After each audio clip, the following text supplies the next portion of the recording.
Welcome to the Sock Soder Unfiltered podcast with your host, Melissa Kaiser. Now let's get started with the show.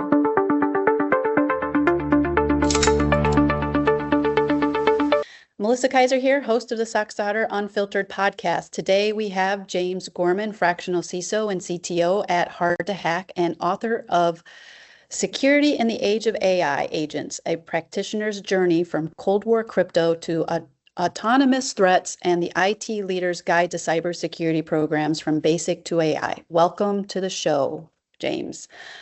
Before we dive in, a quick word from our sponsor. At SockSoder's core, their goal is to be a true partner and extension of their customers' team with clients, customers, and community. SockSoder is a US-based 24/7 SOC SIM. They help their partners address cybersecurity, vulnerability management, and compliance requirements and needs. All right, got that out of the way. So you've had a long, illustrious career, and I'd like you to go ahead and start with telling the story of how you got started about being on the ship and the door and everything like that, because I think that's pretty interesting to see how we've evolved from 40 years ago to now. Yeah. So, gosh, 40 years ago, I guess it is now. When I first reported aboard the ship, I was a freshly minted cryptographic technician. First thing I had to do was go in and help take an inventory of the cryptographic keys that we had on the ship, and that was stored in a room or a safe. What you may want to call it. Some people call it a safe. We called it a locker. So we had the crypto locker, and there was a big heavy door, two different locks on it, with two different codes. Two different people had the codes. We had to have an armed guard posted outside. We went in, we did the inventory, and we had to sign in, we had to sign out, and two people had to be in there, and we had to give what we were, what our purpose there was, and who authorized us. And so it's a very detailed technical log of who's in there and everything they touch. So we had to write down the serial number of each batch of key equipment that we touched, and then we came out and we had to close that big heavy door, relieve the armed guard once it was all locked.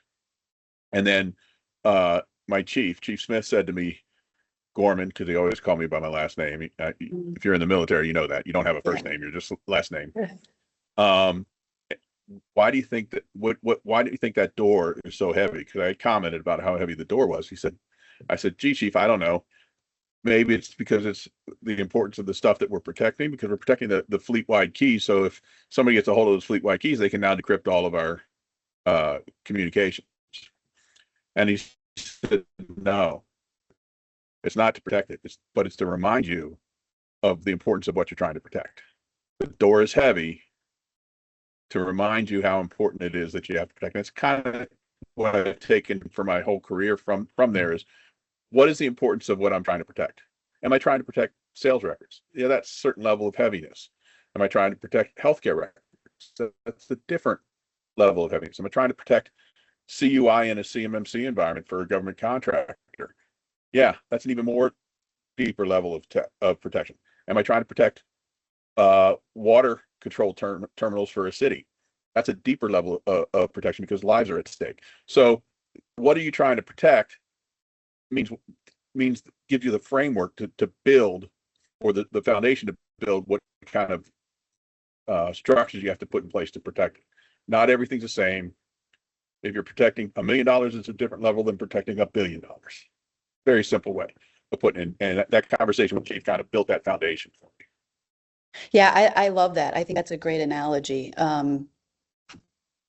because I find that people don't understand cybersecurity, but they understand physical security. So they think that's a great way of, because every time I talk to people, I'm like, it's really, really hard because you can't see it, you can't touch it, you can't smell it, you can't, you just have to pretend it's there, and it's not there, but it is there. So yeah, I love that. So I'm a big history buff. Can I make a point Yes. about that?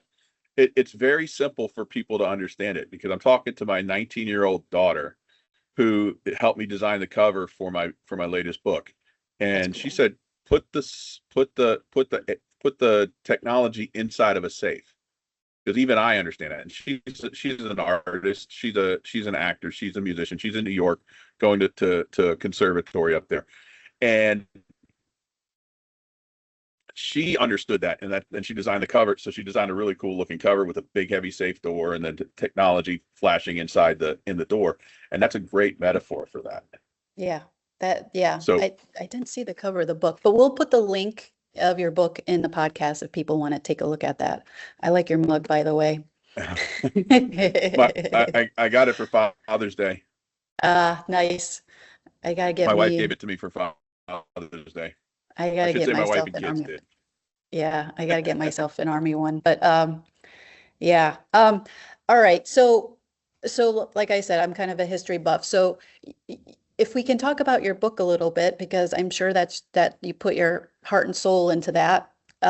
40 years, because back then, I mean, the keys were physical keys, right? For the crypto They were keys that you're physical protecting. keys, Yeah. of course. Yeah. And so, I saw when I started to research you, I was like 40 years of doing this. There wasn't any such thing as really cybersecurity 40 years ago. You're right. So I was a little skeptical, full disclosure. But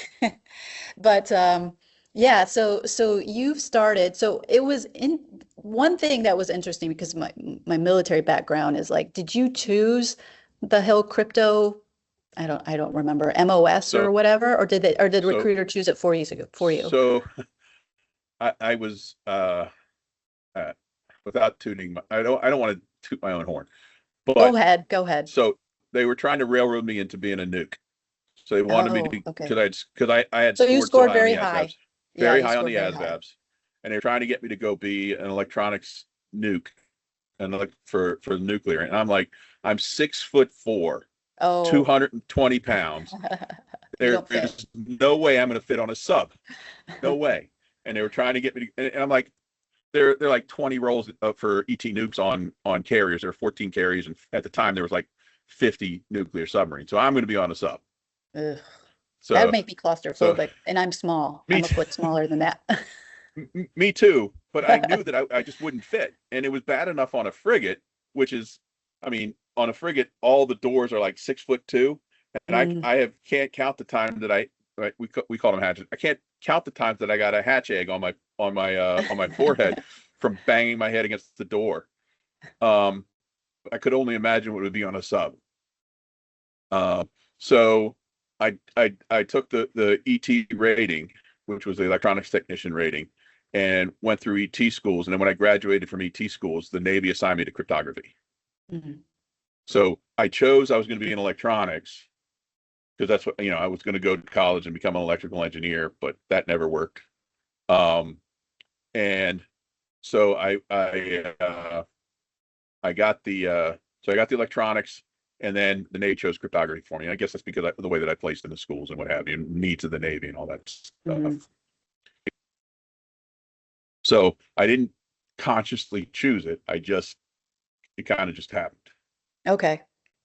And that's been the story of my career for the whole time. I didn't consciously choose it. Then in '88, they deployed a satellite encrypted TCP/IP network to the ship that was called JOTS, and it went through link 11, and it was super fast through the satellites at 115 kilobits per second, which is like super fast back in the 80s. We laugh at that now. Lightning. Yeah. So so I started learning TCP/IP in 1988. And so just because I was the guy who was responsible for the crypto on that set. So the crypto and the radios. So then I learned TCP/IP in the Navy, and I got out of the Navy in 1992, and they just turned DARPA net into NSF net and the beginnings of the internet. So GE hired me to come Wow. in. GE hired me to come in and help them open up their systems to the internet. Wow. Eh, Wow. Right. You're a pioneer. So So how many people of you, yeah. how many of people like you were out there at the time? Like a Well, thousand? I joke it say that like when I got out of the Navy in 1992, there were 400 people in the world that spoke TCP/IP. It's probably an undersell, Wow. but Wow. it was definitely less than 2,000. Wow. I thought I was being generous. Wow. Yeah. Okay. So you could have like GE's a great company, so everybody was probably Yeah. trying to get a hold of you. Well, I don't know. It didn't feel that way because in '92 we were going through the recession that torpedoed George H.W. Bush's presidency. Okay. And that election, and so I was just happy to get any job, and it was with GE, and it was in my hometown. So I was going back to Washington D.C., and the job was right outside of Washington D.C. in Rockville, Maryland, and so it was like perfectly lined up, and I went boom. So I felt lucky to get that job, and then I don't know if I'll go into the whole story, but I tried to convince GE. I was working for GE Information Services, and they had an online service called Genie that was competing with America Online at the time. And we tried to convince the GE Information Services president that she could own the whole internet, with a $30 million investment in 1992. Wow. So 2 years later, it'd be a $30 billion investment. Yeah. But in 1992, according to my stupid math, and I'm sure it would be much more than that, but the math that I put out in front of her was $30 million she could own it. And she goes, no, it would cannibalize Genie, and it's nothing. Wow. And they made GE Information Services made a lot of money selling interconnectivity between mainframes. So there were still mainframes in '92. All of their money was helping Kohl's communicate with their vendors so that they could do just-in-time manufacturing, which was huge at the time. So I went and started my own ISP back in 1994, and then sold it and then grew it. So I sold it in '95. I should have waited till '97. I wouldn't be talking to you right now. I'd be on a boat. You'd be on an island that you owned. Yeah. I'd rather be on a boat because I can move the boat. Okay. Well, you have an island, and then the boat that is as big as the island. Yeah. So, but that's that. So it's kind of snowpiled from there. And talking about, there was no cybersecurity back in 40 years ago, and that's by design. The internet was designed in the 70s for a trusted network, and it was designed to be a fault-tolerant, no single point of failure network in case of a nuclear attack. That was the defense contract that it was built under, and a couple of colleges and some companies put together this protocol, but not in the early 1990, there were 10,000 nodes on the internet, and they were all in government agencies or trusted colleges. So college extensions doing government research, right? So or defense contractors, and some other countries were involved in that as well. So there was no reason to believe that we needed to have any kind of security other than a password, because we all know everybody, and we all there's right, yeah, you're all good guys. You have it in, and then when it goes to hundreds of thousands and then millions and now billions of nodes, there's a lot of bad actors in the world, and you can't screen them all out. And that's kind of, so everything in security on TCP/IP, which is the core protocols that run the internet, everything for security in TCP/IP is a bolt-on to an inherently insecure underlying protocol. So so when you say there was no cybersecurity, no, it was the Morris worm that kind of took over the internet in the '90s, in the mid '90s, that kind of opened up the door for a kid on a college computer could take down the whole, a third of the internet. Yeah. And it wasn't even malicious. It was just, this is cool. Yeah, let me go look at this. Boom. Yeah, because I know a guy that was in college in the '90s, and he probably should have been in prison done the stuff that he was doing, but there was no laws back then because nobody knew about it. Right. They were just, that type of thing, and it snowballed, and it So I got a question for you. So we started our company back in 2017, and I do compliance, right? There was Right. back at, 2017, 2018, nobody was interested in cybersecurity. And then now it has really snowballed. For me, I mean, I haven't been in cybersecurity very long. I kind of stumbled in it like you did. I joined the Air Force in 2009 because I didn't want to stay in the Army because I didn't want to go to Iraq. So I'm like, well, let me go to join the Air Force, and they're like, well, we need somebody with a Bachelor of Science degree. And I'm like, oh, I have a Bachelor of Science degree. And then I became a cyber warfare officer in the Air Force, stumbled into it, didn't know really. It was like, I just want to get out of the Army.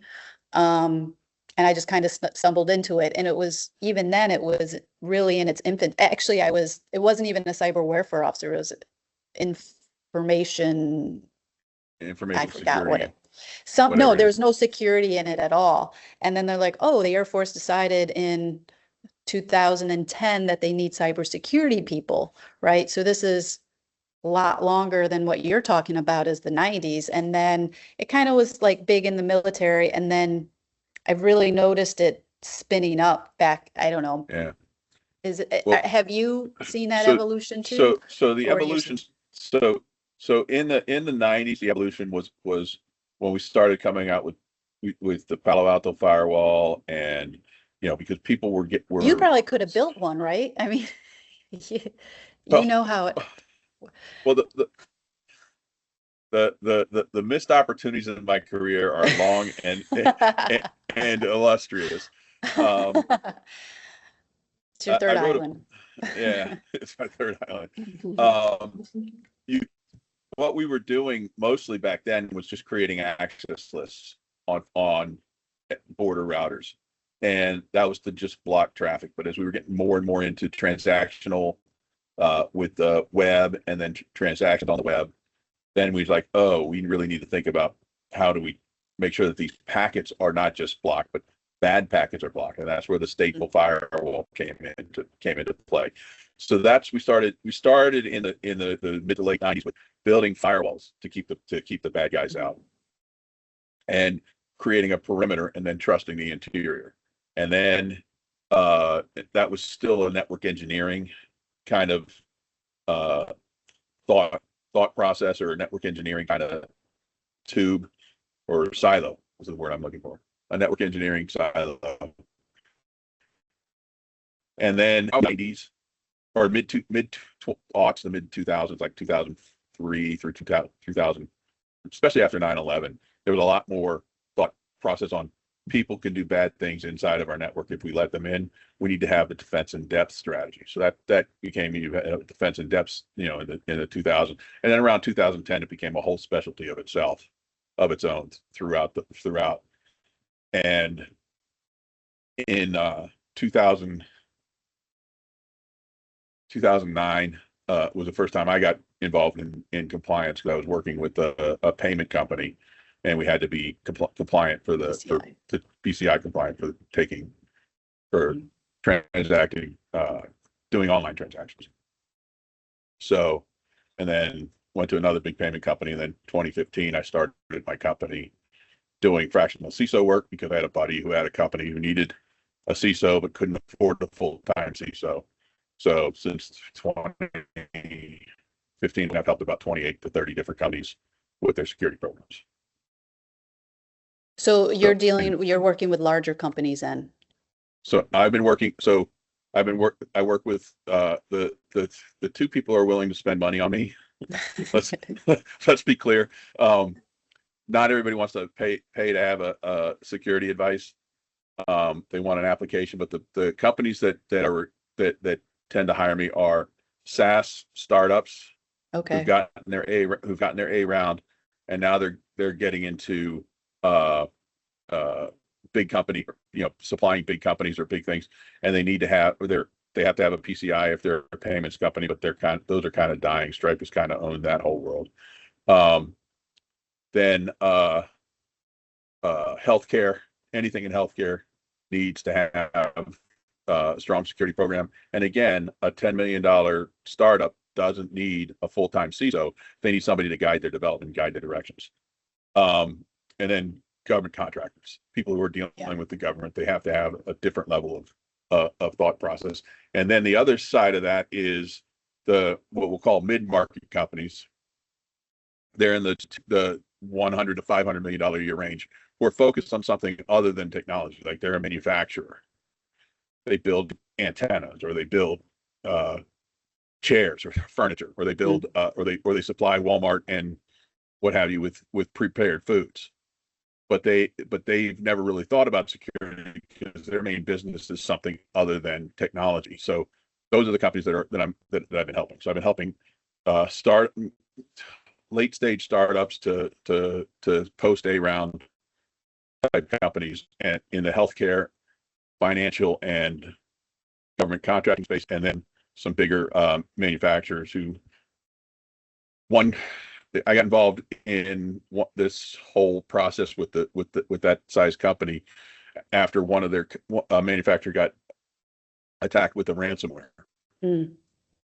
And a friend of mine was involved with the PE firm that owned that company, and he said, "Hey, let's get Gorman involved." And that's how that whole thing started. So then we went through the whole PE firm's portfolio and made sure that they all had a standard and a security program that they were actively managing and operating, as opposed to not. So that's kind of how that went. Interesting, because I do some fractional CISO type of work, but I'm really little, like maybe 50 employees or less. So, but I'm seeing it through the CMMC lens, because it's either keep your business afloat, or go commercial, or do this thing. So that's really, so that's where I'm seeing a lot more traction. So how do you see it happening if they keep postponing the deadline? So I talked to you like before we started that I do symposiums and conferences, and I'm seeing this evolve. So one of the things is a friend of mine is organizing the National Defense Symposium. I've done it for 3 years, and the first year, there was only a small piece. The Transcon commander came on and talked about CMMC, and it was just like an hour long. And then the following year, it was maybe 2 things talking about cybersecurity. And this past year, they dedicated an entire day to it. And it's the military saying that we need businesses and we need municipalities to strengthen their cybersecurity, because these municipalities doesn't, and they're terrified. So you got the National Guard trying to go out and help these people, but there's no sharp stick for them. So I think this delay, I'm hoping it's just a delay and they're going to continue through it. I think it's bad. I think it's a bad decision, because I think we need to move in the right direction, because some of the things that I see out there for these small businesses, I'm like, oh my God, you guys are still using XP? They're like, yeah, I can't use without it. And I'm like, we got to get this offline, and they're like, well, I can't. Then I'm like, well, we have to get creative and figure something else out, because I'm like, you're such a target, I mean, it's insane. I did a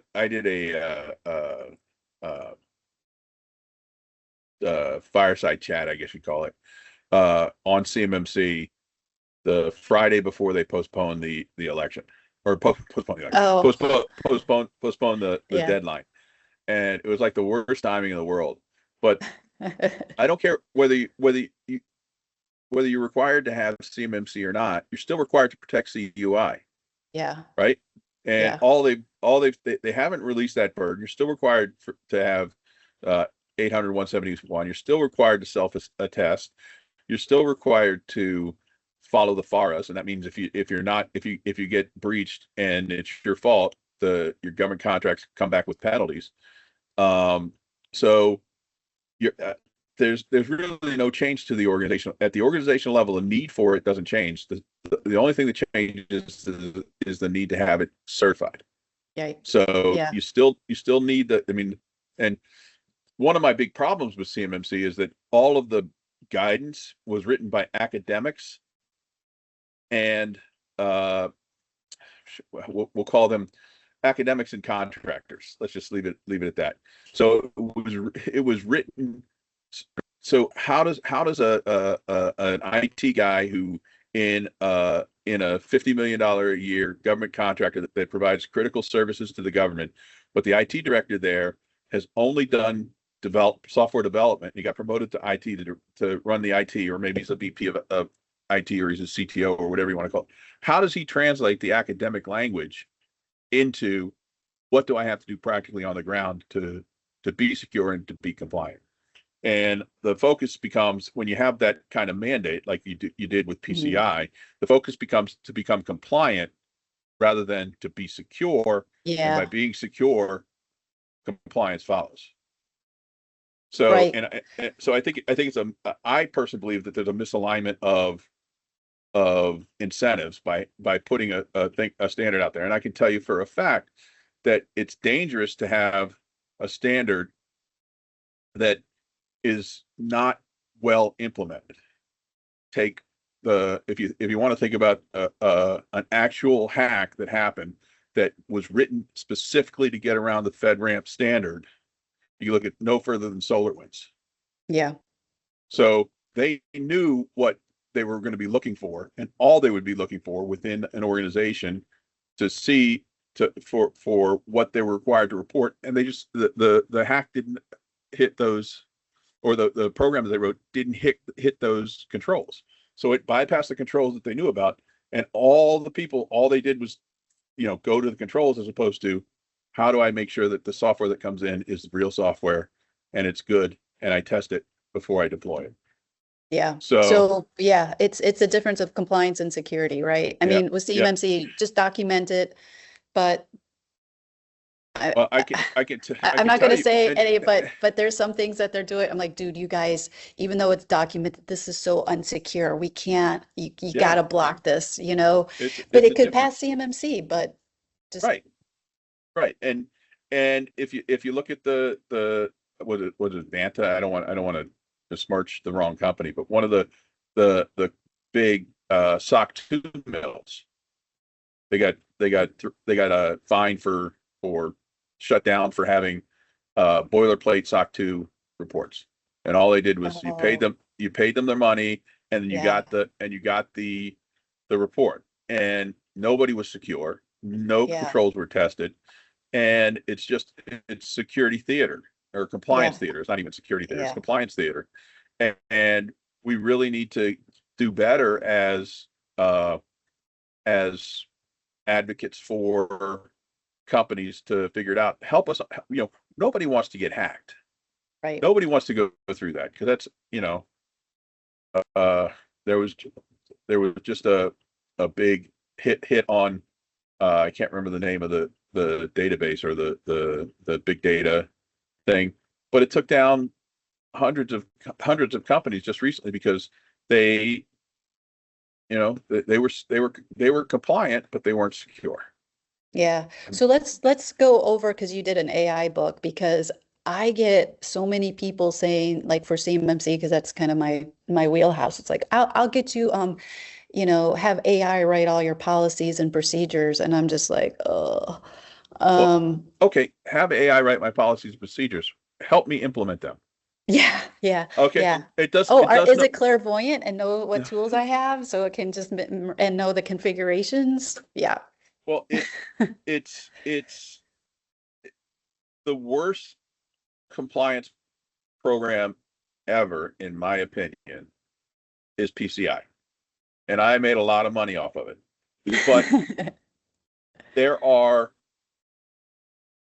it's just you have a policy, and I walked into a company, they were doing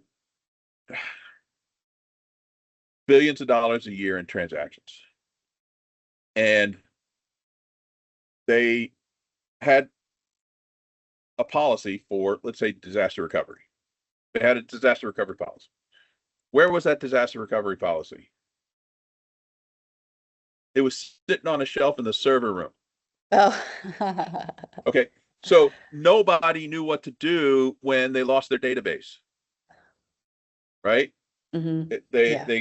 they go what I call the happy path. As long as it's working, I'm happy. Yep. Right? When it doesn't work, we'll reboot it or whatever their thought process was.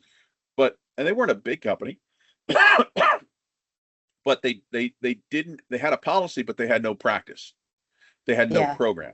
So yeah, we have a policy that we're going to do training. So let's sign up for, and I'm going to probably get lambasted. Know before. Okay. Know before is a great tool to use if you use it as a tool and not your whole program. Yeah. And so we check the box with know before. Everybody clicks through the pages and box check training done for the year. Did that really help? No. So we got to get out of this mindset that compliance equals security, and a checkbox is all we're looking for. So I got to check the box. And I've had CEOs told me, I got to check the box or I'm not going to get that contract with Walmart, or I'm not going to get that contract with Amazon if I don't check that box. Well, I don't care about checking the box, sir. Let's make you secure so the box gets checked by itself. So what's your favorite framework then? Well, I wrote a book on the NIST CSF. Yeah, I saw that. So I figured that was going to be your answer. Well, that's not my favorite framework. Oh, okay. No. What I like the flexibility of the NIST 853. Oh, okay. So the grandfather. With the grandfather, you can pick and choose what you need. You have high, medium, and low, and it's kind of the basis of everything does. But nobody can implement the 853 because, again, it's all written by academics and people trying to sell you something. As well, that's the whole genesis of that. The genesis of that first book that I wrote. I was talking to an IT director in a $250 million a year manufacturing company.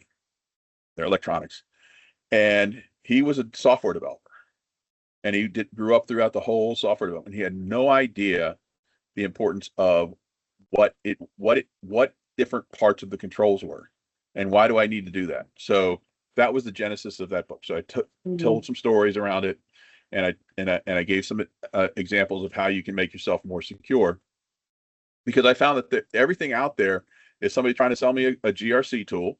Oh yeah, yep. There's thousands. Yep. Or an academic writing a book. And there's no practitioner's guide. There's no, I've been doing this for a long time. Here's how I do it. Here's how you could do it. So that was the genesis of the first book. And then the second book came immediately after that because of all the craziness around AI. Because I saw AI becoming like the internet was back in the 90s, where it's inherently insecure. Right. Because the OpenClaw was blowing up and people were giving OpenClaw access to everything. And it was very dangerous and still very dangerous. And if you look at the McKinsey hack, that was done by a white hat. So he's not trying to take him down, but what was revealed in the McKinsey hack was absolutely and utterly scary. I'm not familiar with that. Can you tell me what that was about? So McKinsey and Company, the big consulting firm, started an internal AI. I think they called it Leary or Lyra, internally, where they put all of their historical documents in it, all of their processes and procedures, all of their things, and they were using it to run their consulting business. And oh no, I think I know where this is going. Oh yeah. So a white hat guy he's really not even a white hat guy. He developed an AI tool to go look at things from the outside with no knowledge of the system. And within 3 hours, he had access to their database where they stored all of their system prompts in plain text and writable. Nice. He got in with a simple a simple hack that's been documented for decades, which was SQL injection. And that was his first way in through an API that didn't require a password. and he was able to export hundreds of thousands of documents, hundreds of thousands. He was able to exfil hundreds of, not just read them in there, but exfil Wow. down hundreds of thousands of documents, hundreds of thousands of things. The work history, the AI work that was done by all 57,000 McKinsey employees, all of that stuff was exported. I have a chapter in my book dedicated to it. And he called the CISO, or he got through to the CISO at McKinsey, and they played it right. They did exactly right. Shut it down. We're not going to, let's figure out what happened. Let's fix it. And that's the right thing to do. But he might not have been the first one to do it. Yeah. Right. Yeah. Yeah. True. So who knows? And think of the implications of a company like McKinsey, who has their AI prompts adjusted. So if you have a buy sell decision that you're making, you're giving advice to Merrick Pharmaceuticals or whatever, and they're trying to buy a company, and you just tweak it a little bit, so the buy decision becomes so you overvalue one thing in the prompt, and you get a buy decision when it should be a pass. Then you're talking about billions of dollars that are at risk. Yeah. And the name of McKinsey being besmirched. So that was kind of like, I got to get this out. And I had a business partner that was like, you got to get this out. So that was an easy book then. That was fairly easy. So what did they do wrong then? So they had their own LLM. I'm assuming they created their own LLM, and then they trained it on their data. They built a RAG. And they just left. They had APIs that didn't require authentication. That's like security 101, right? I mean, yeah. Yeah. It sounds pretty dumb to me. And well, here's the thing. They had 200 something API endpoints. 18 of them required no passwords. Oh. Or required no authentication. So I can tell you they had a policy that APIs need to be authenticated, but somebody wrote an API to be real quick and dirty and get a problem solved that he didn't require authentication. And he was going to come back and do it later, but he never did. Oh, and they put it in production and that sort of thing. And another story like that is a $500 million electronics manufacturer, ISO 27001 certified. Oh. Right. They had the policies. They'd been the gold standard of things. But one time they were having problems with their VPN, so they just opened up the whole Active Directory to allow the whole Active Directory to get in, and they never turned that off. So now their service accounts can log in through the VPN. Nice. Then they got a ransomware dropped through a service account, something like a print service. Oh boy. And hopefully, so then they use the default password, that they never change the default passwords because they forgot about doing that. I'm not going to go there, but again, and it was an easy to guess password. It wasn't the default. It was easy to guess. So I'll leave it at that. Okay. All right. So, something the equivalent of company name 123 exclamation. Exclamation point. Yeah. Yep. Oh wow. So you were brought in, I guess, as a fractional CISO to help clean all this stuff up. I was brought in as incident response. Oh, okay. And then they hired me as a fractional CISO for 18 months to help clean it up and get them started. But wow. So you probably get into these companies and there's probably a culture that you have to overcome because they want to do easy stuff, or are they more mature as far as processes and maturity? So here's the reality is, if you come into a company that's been hacked, okay, they lost $15 million in 2 days, right? They production shut down, well, not production, but shipping shut down. Nobody could do any work. Systems are offline. Lots of problems. And the cyber insurance doesn't cover it. They only had $5 million worth of cyber insurance. Ouch. Wow. So the insurance doesn't cover everything that they lost. So it's a real pain. And in the first 6 months, there's whatever we need to do. Let's do it. Let's write checks. Let's So they're do like, what we need to do. Yeah. They're like a sailor in a port on liberty.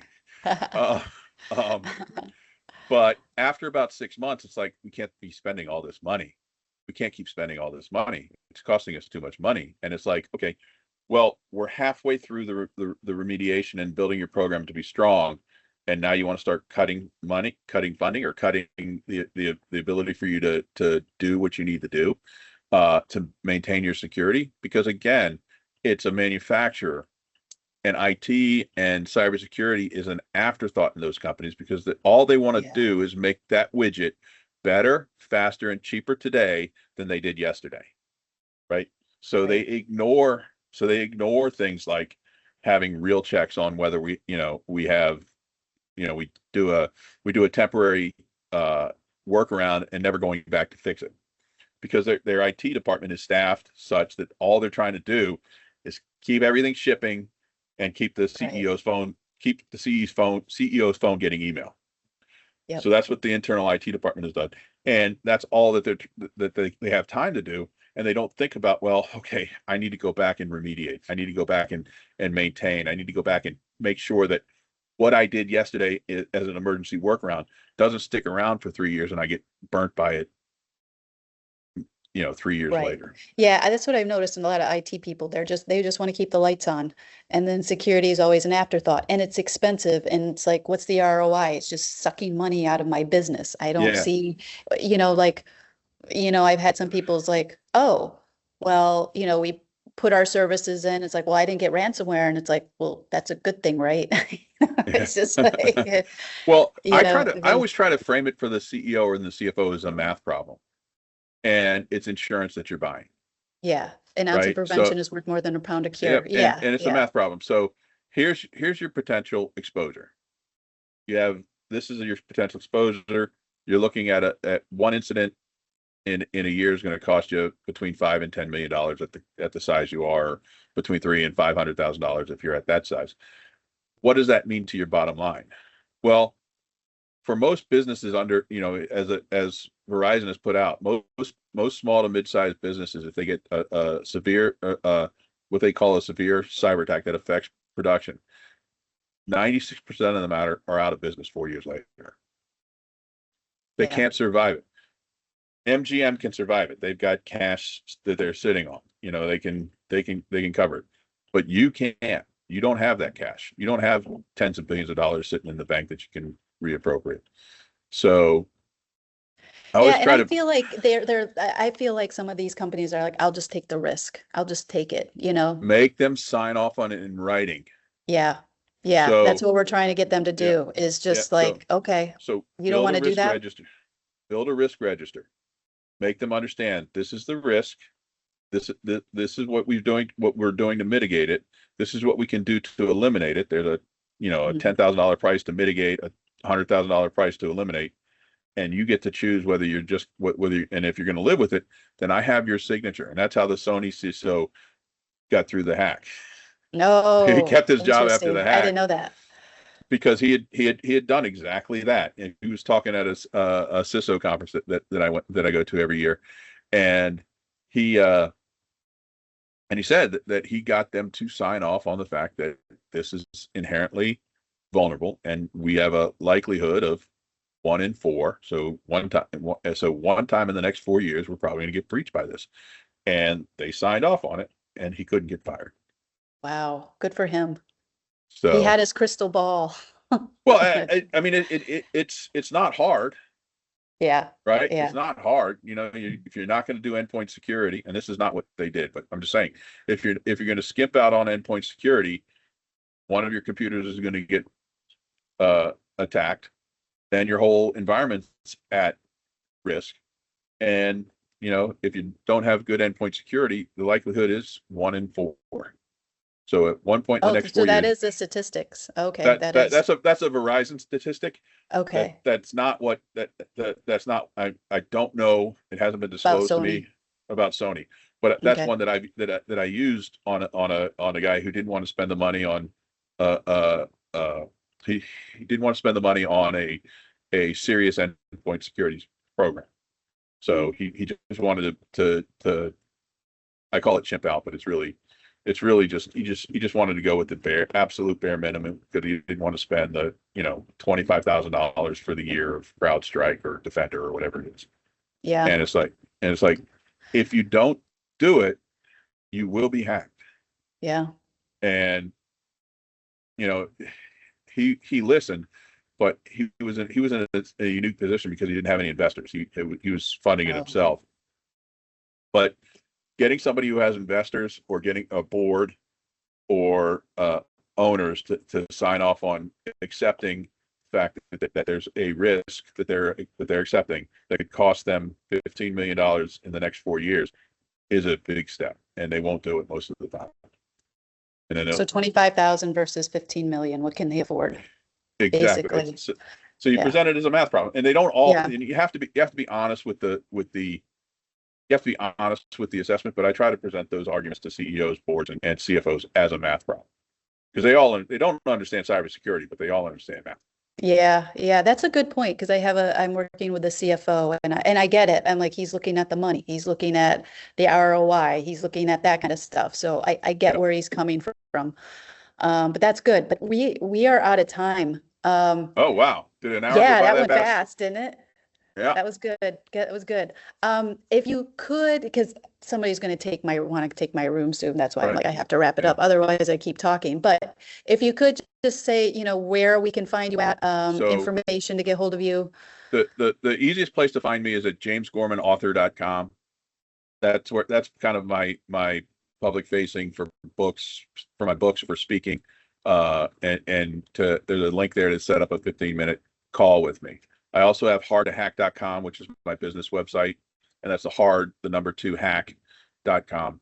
And my whole business is to make you hard to hack. So that's why, and I was able to find that website. So I thought about, you can't say impossible to hack, but hard to hack. I want, if you're trying to defend yourself, I'm going to be real quick. If you're trying to defend yourself, and if you want to put it into physical security terms, you want to keep the criminals away from your door. What do? You go get a big dog. You go get a sign that says ADT. If you really want to get crazy, you put a sign in your front yard that says, I'm for the 2A, my neighbor is not. And I'm for the Second Amendment, my neighbor is not. And then and whether you're for the Second Amendment or not, it'll drive the criminals to the next door. But if the state or a nation state wants to come drive a tank into your front yard and cut your video cords and shoot your dog, there's nothing you can do. But if you're protecting a house, you don't have to worry about that nation state coming to your house. But if you're protecting a bank, you have to worry about the criminals. If you're protecting a government, you have to worry about the nation state. Right. Well, that's great. So that's why I picked hard to hack. Yeah, because I think if you say like there's some company out there, it's just like that one guy that gave out his social security number, and it's just like, dude, what are you doing? It's they're gonna find you, and I think that happened. I'm not sure, but anyway. But thanks for joining me. I really enjoyed our conversation. Thank you for tuning in to the SOC Unfiltered podcast. Be sure to check out other episodes and subscribe so you don't miss out on great conversations.